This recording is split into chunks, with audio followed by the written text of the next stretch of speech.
दिल्ली के सबसे बड़े हॉस्पिटल में वेंटिलेटर पर पड़े हुए मरीजों के लिए, आधे मरीजों के लिए महामृत्युंजय का पाठ बिठाया गया है विद्वान ब्राह्मणों के द्वारा, और आधे मरीजों पर प्रैक्टिकल करा जा रहा है कि महामृत्युंजय मंत्र में क्या बल होता है। ये मरीज ठीक होते हैं कि वेंटिलेटर पर से उठ जाते हैं।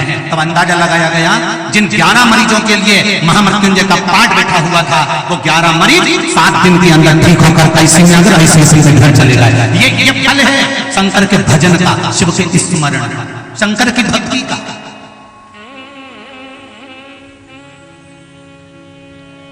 ये फल है शिव। आप शंकर के मंदिर जा रहे हैं, एक लोटा जल चढ़ाना है, आपका बेटा जा रहा है, आप जा रहे हैं, आपका पति जा रहा है, आपके दादा जा रहा है, दादी जा रही है, घर का प्रत्येक सदस्य अगर शिव के मंदिर जा रहा है, दुखी मत होना। अगर दरवाजे पर काल भी आकर खड़ा हो जाएगा, दुख तो आएगा। मनुष्य का शरीर है, मानव की देह है, संसार में आए हो तो 2 कारण से आए हो, एक भोगने के लिए, दूसरा भजन करने के लिए। मनुष्य का देह मिलता है के लिए, एक भोगने के लिए। तुमने पूर्व में अच्छा करा है तो आज अच्छा मिलेगा, पूर्व में किसी को दुख दिया है तो आज दुख मिलेगा। और दूसरा भजन करो। भजन क्यों करो? क्योंकि पूर्व का जो दुख है वो कोई नहीं काट सकता। ना तो सियोर वाला महाराज काटेगा, ना तुम्हारे दुख को तुम्हारे रिश्तेदार काटेंगे। सारी दुनिया में माथा रगड़ करा जाना, कोई तुम्हारे दुख को नहीं काटेगा। काटेगा तो केवल एक काटेगा, जो तुम भजन करोगे, जल चढ़ाओगे, स्मरण करोगे, वो तुम्हारा दुख काट सकता है। भगवान का भजन केवल दुख काटता है। इसलिए तुलसीदास जी ने लिखा कलयुग केवल नामधारा। तुलसीदास जी ने यह भी नहीं लिखा कि कलयुग केवल रामधारा। तुलसीदास जी तो लिखते हैं कलयुग केवल नामधारा। तुम्हारी मर्जी पड़े राम बोलो, तुम्हारी मर्जी पड़े कृष्ण बोलो, तुम्हारी मर्जी पड़े शिव बोलो, तुम्हारी मर्जी पड़े जो बोलो, पर नाम जपते रहो। क्या होगा? तो कहा ये जो शरीर में 3.5 करोड़ रोम छिद्र हैं, इन रोम छिद्रों को शुद्ध करने का सबसे सुंदर तरीका है भगवान के मंत्र का जाप। श्री शिवाय नमस्तुभ्यं जपते रहो।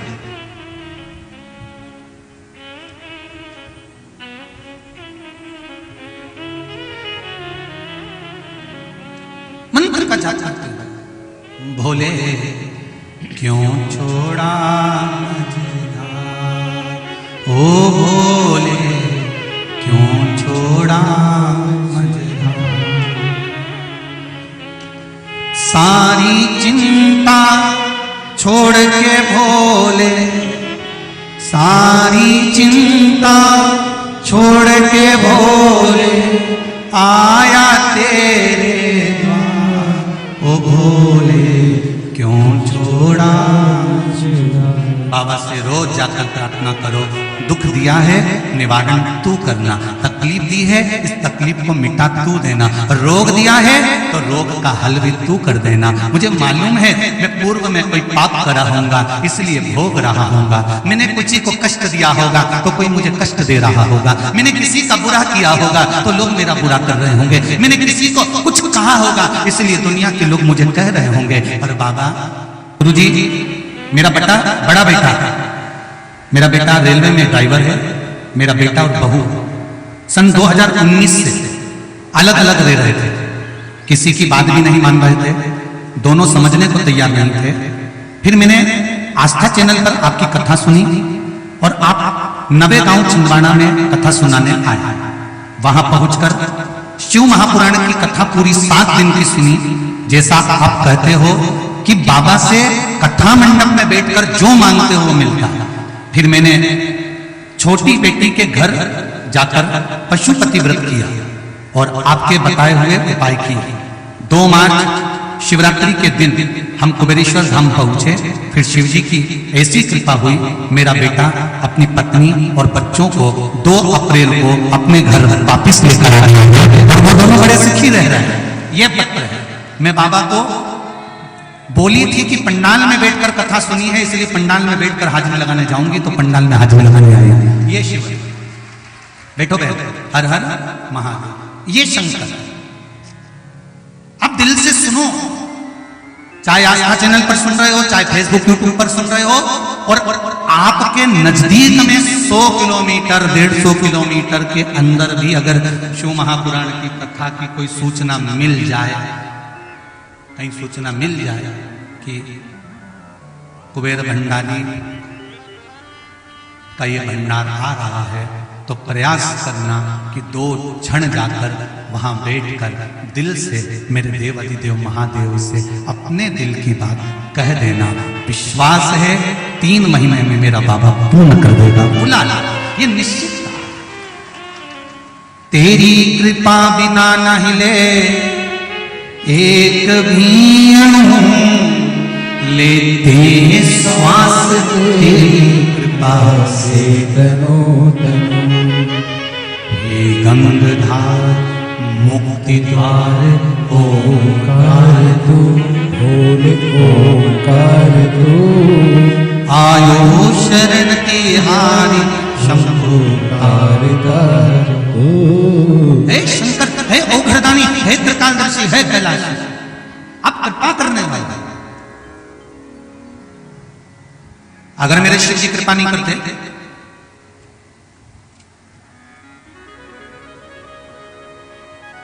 एक कथा आती है शिव महापुराण में, जिस जगह पर गंगा और नर्मदा जी का मिलन हुआ। गंगा और नर्मदा जी के मिलन का स्थल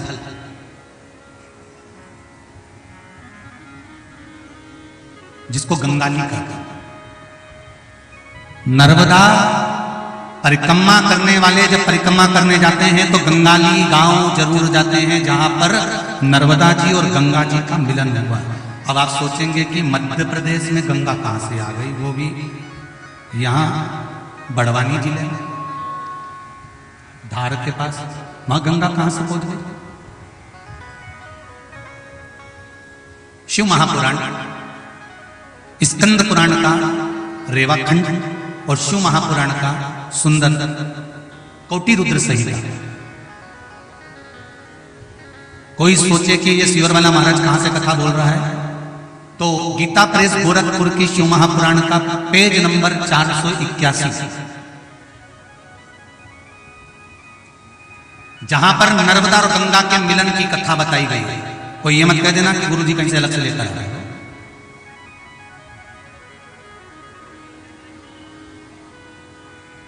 गंगा और नर्मदा के मिलन की जगह पेज नंबर 481 गीता प्रेस गोरखपुर की शिव महापुराण की पोथी में देख लेना, या फिर स्कंद पुराण का रेवा खंड उठाकर देख लेना। उसमें वर्णन आता है, गंगाली का वर्णन आता है। एक ऋषि का नाम की ब्राह्मणी थी और उसका विवाह बचपन में कर दिया गया था और बचपन में ही वो विधवा हो गई। कल कथा चल रही थी कि सुहाग धारण करने वाली तो सती लोक में जाएगी, पर ये बेधव्य कहां जाएगी? जो पति का स्मरण करती हो, तो कल की कथा में कहा था, जो केवल पति के मार्गदर्शन पर चलती हो, पति का स्मरण करती हो, अपने बच्चों का पालन पोषण करते हुए भी पति के स्मरण में लगी रहती हो, वो उसी सात्विक लोक में जाती। ये कथा ऋषि का बाल विधवा है, ब्राह्मण की बेटी है, बाल्यावस्था में विधवा हो गई थी, पर युवानी अवस्था में जब आती चली गई, युवान जब होती चली गई, इतनी सुंदर थी, इतनी सुंदर थी कि देवलोक की अप्सराएं भी इसको देखने के लिए आती थी, इतनी सुंदर थी।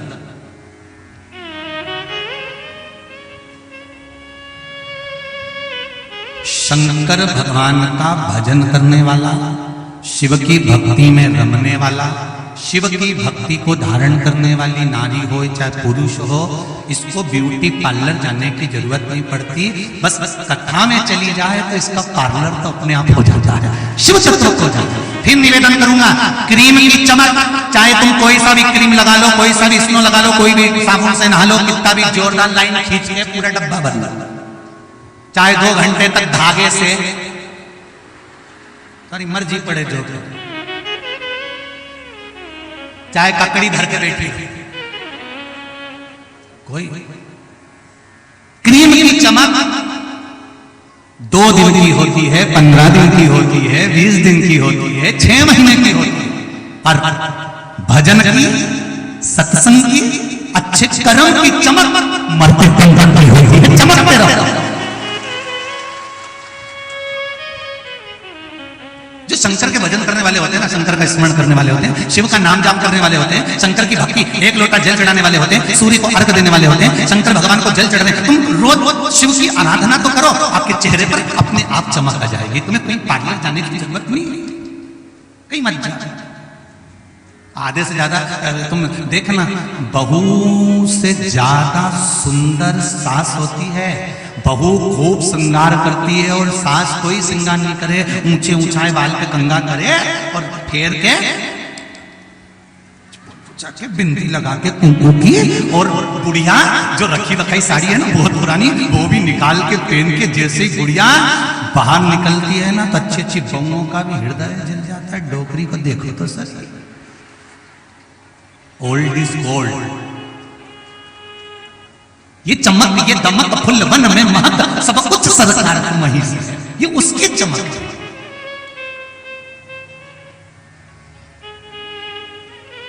ये कोई चमकाने वाला कोई दूसरा नहीं है। अब तुमसे कोई पूछे कहां गई थी तो कह देना ब्यूटी पार्लर गई थी। अब तुम मत बोलना कि कथा में गई थी, क्या बोलोगे? अरे बोलो तो जम के बोलो जरा, कहां गई थी? Beauty parlour. तो कहते बुढ़ापे में, तो क्या वो पार्लर ही ऐसा सजे धजे। ये जो बाहर का पार्लर है ना, जो इतने रोड पे पार्लर बने हुए हैं, इसमें जो श्रृंगार होता है उससे पति रीझता है। और ये जो शिव महापुराण का ये पार्लर है ना, जो तुम इतने सारे आए हो, इधर भरे उधर भरे, पीछे खड़े और ना जाने कितने कितने ठसे ठसाए बैठे हो, एक दूसरे का पांव भी धरा हुआ है 2-3 घंटे तक। कितना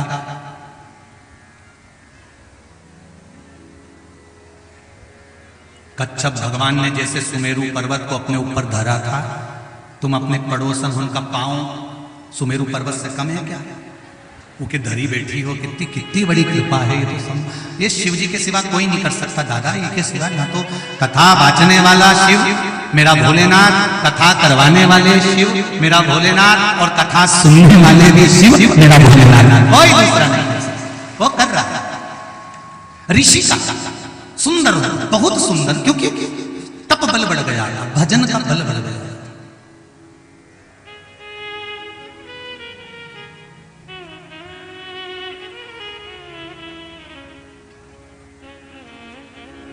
बड़ा सुंदर महाराज क्या करती थी ऋषिका? नर्मदा जी के घाट पर नर्मदा जी की बालू रेत को उठाकर मिट्टी मिलाकर शिवलिंग का निर्माण करती थी। नर्मदा जी के घाट पर पूजन करती, अर्चना करती, मां नर्मदा के घाट पर उस शिवलिंग को जल में विसर्जन करती। जो भोलेनाथ जी को चंदन लगाती वही मस्तक पर धारण करती। मस्तक पर मलियागिरी चंदन ऐसा तिलक लगाया,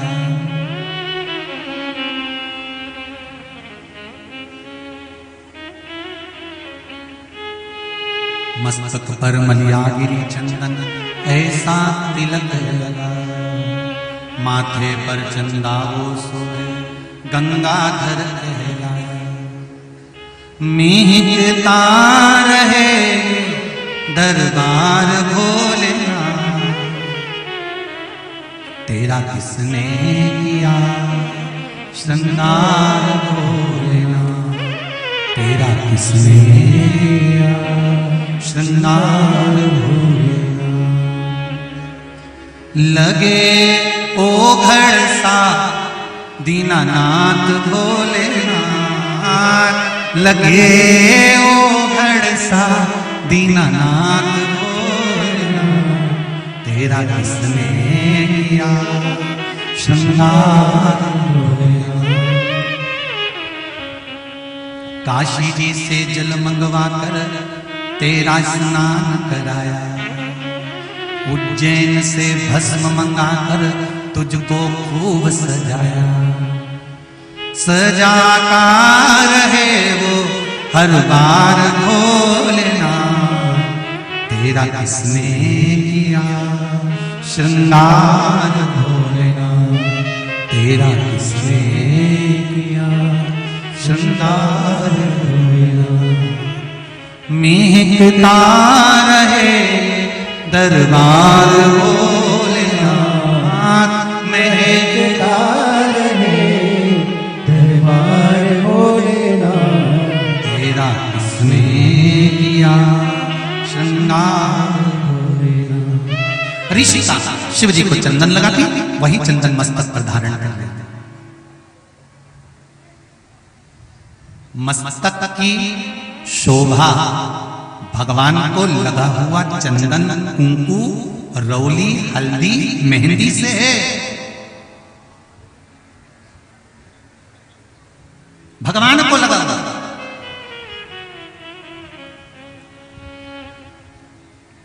शंकर के मंदिर जाओ तो भगवान को लगा हुआ चंदन थोड़ा सा मस्तक पे लगा लो, कंठ पर लगा लो।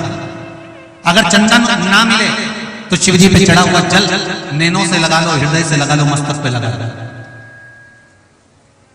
जल ना मिले, बेलपत्र उठाकर नैनों से लगा लो, हृदय से लगा लो।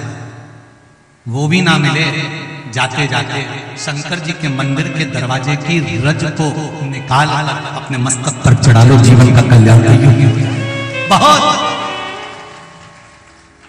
केवल उसके चरणारविंद की रज ही मिल गई। जो भक्त जाते हैं आते हैं, अरे आप लोगों को तो प्रसन्न होना चाहिए जब तुम लोग यहाँ से निकल के जाते हो, धूल ऐसी उड़ती ऐसी उड़ती ऐसी उड़ती, ऐसा लगता है कि सब भस्मी धारण कर लेते। प्रसन्न होना चाहिए। इतने सारे भक्तों के चरण की रज जब तुम्हारे मस्तक पर चढ़ेगी तो ना जाने कितने पाप धुल गए, ना जाने कितने पाप समाप्त हो गए।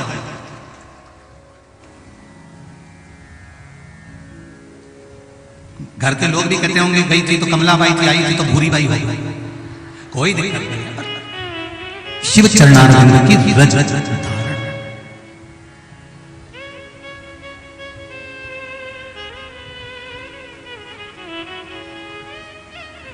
अब ऋषिका ने भगवान शिव की आराधना करी, बाल विधवा थी, बेदव्य था, आराधना में लग गई और लगते लगते लगते लगते एक दिन एक मूढ़ नाम का राक्षस असुर ऋषिका की सुंदरता को देखकर मोहित थी।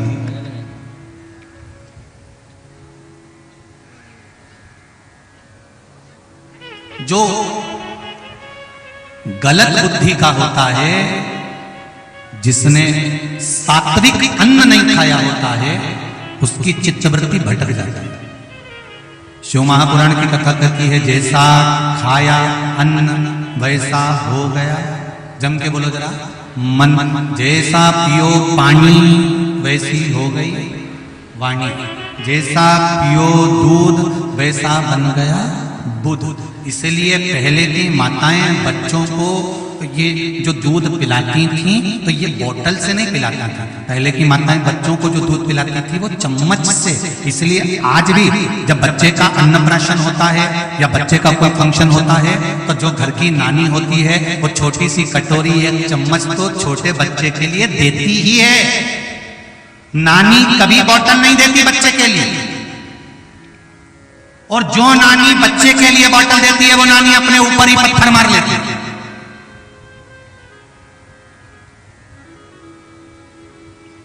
ना जाने कौन से मुहूर्त में तुम बच्चे को दूध की बोतल पकड़ाते हो, वो दूध की बोतल आखिरी तक नहीं छूटती। पहले दूध की पकड़ाई, स्कूल गया पानी की पकड़ाई, कॉलेज गया कोल्ड ड्रिंक की पकड़ाई, और उसके बाद नहीं बोलूंगा कौन सी बोतल पकड़ाई, वो नहीं छूटी। मैं काय को बोल के बुरा हूं?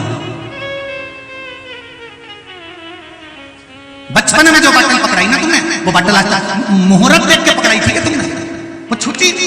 और ना जाने काका से महाराज जी से पूछ के आ रही, इनकी बाटल छुड़ा दो, इनकी मदिरा छुड़ा दो, इनकी बाटल छुड़ा दो। अब बिगाड़ा किसने? बाटल पकड़ाई किसने?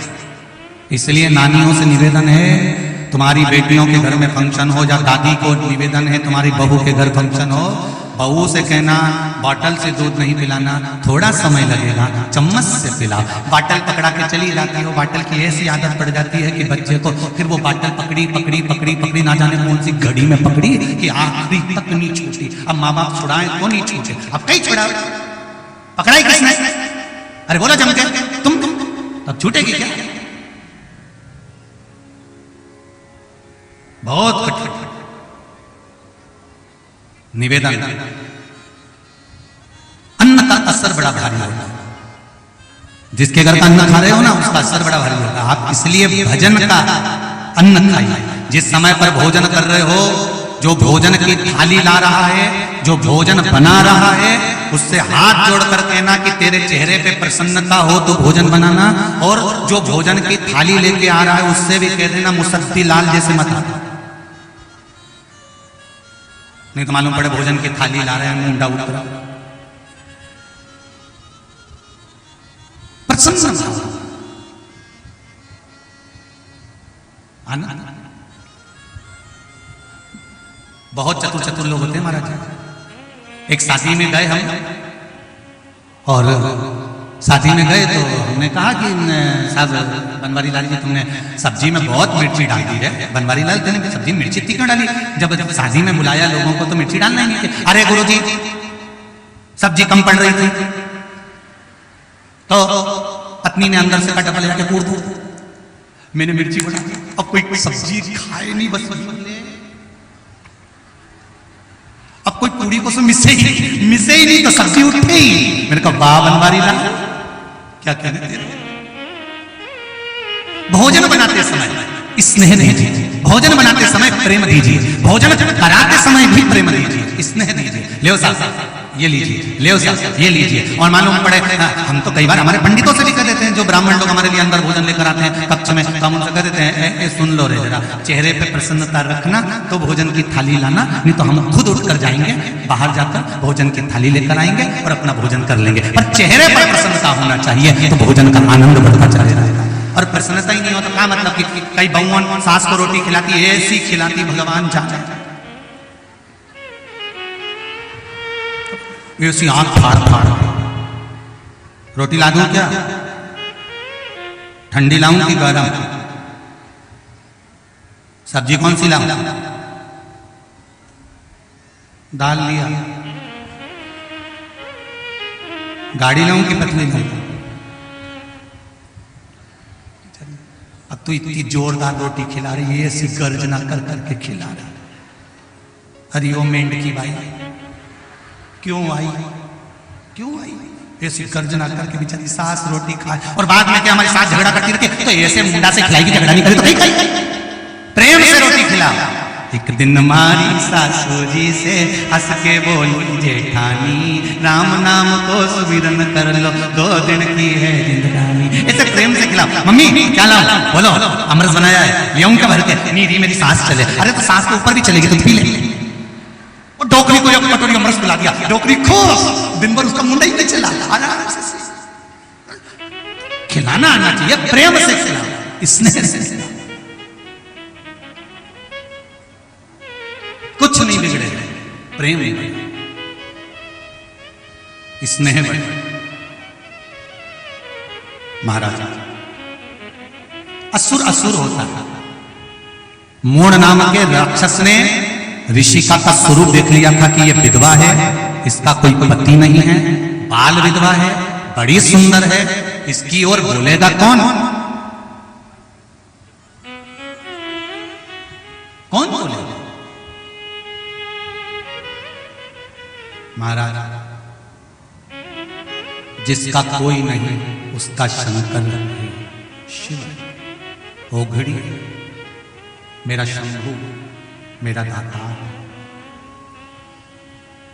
जब कोई नहीं आता मेरा भोले आता है, मेरे दुख के दिनों में वो बड़ा काम आता है, मेरे दुख के दिनों में वो बड़ा इसीलिए महाराज तुम आना भोले बाबा, तुम आना भोले बाबा, मेरे मकान में तेरा डमरू डम डम बाजे सारे जहान में। तुम आना भोले बाबा, तुम आना भोले बाबा, मेरे मकान में तेरा डमरू डम डम बाजे सारे जहान में। तुम आना भोले बाबा, तुम आना भोले बाबा, मेरे मकान में तेरा डमरू डम डम बाजे सारे जहान में। तुम आना भोले बाबा, तुम आना भोले बाबा, मेरे मकान में तेरा डमरू डम डम बाजे सारे जहान में। जय हो।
तुम राम जी को लाना संग सीता जी को लाना।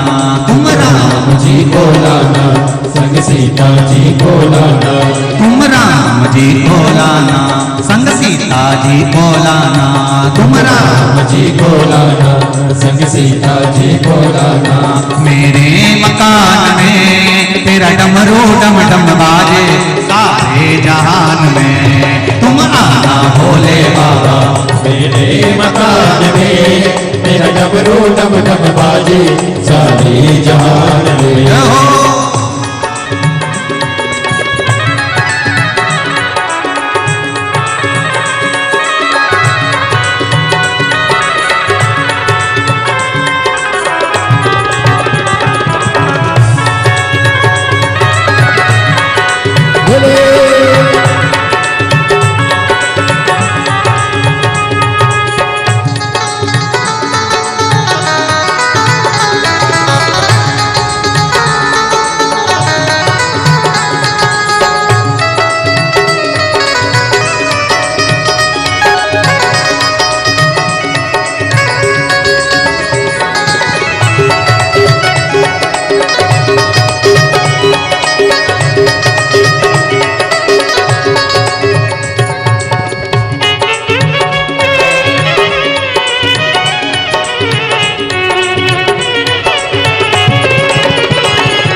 विष्णु जी को लाना संग लक्ष्मी जी को लाना।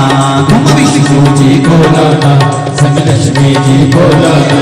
तुम विष्णु जी को लाना संग लक्ष्मी जी को लाना।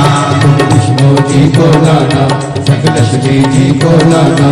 मेरे मकान में तेरा डमरू डम डम बाजे सारे जहान में। तुम आना भोले बाबा मेरे मकान में तेरा डमरू डम डम बाजे सारे जहान में। तुम आना भोले बाबा मेरे मकान में तेरा डमरू डम डम बाजे सारे जहान में। तुम आना भोले बाबा मेरे मकान में तेरा डमरू डम डम बाजे सारे जहान में। जय हो।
बाबा तुम आना भोले बाबा, मेरे मकान में तेरा डमरू डम डम बाजे सारे जहान में। तुम आना भोले बाबा, मेरे मकान में तेरा डमरू डम डम बाजे सारे जहान में। तेरा डमरू डम डम बाजे सारे जहान में। तेरा डमरू डम डम बाजे सारे जहान में। तेरा डमरू डम डम बाजे सारे जहान में। तेरा डमरू डम डम बाजे सारे जहान में। महादेव भगवान शिव की कथा कह रही है। तुम भक्तों को भी लाना, तुम संतों को भी लाना, मेरे मकान में तेरा डमरू डम डम बाजे सारे जहान में। तुम आना भोले बाबा, सिमरी हर जन में तेरा डमरू डम डम बाजे सारे जहान में। भाव से प्रेम से 5 बार शिव जी का मूल मंत्र का स्मरण, दिल से शिव को अपनी बात कहने का। फिर एक गाना, श्री शिवाय नमस्तु, श्री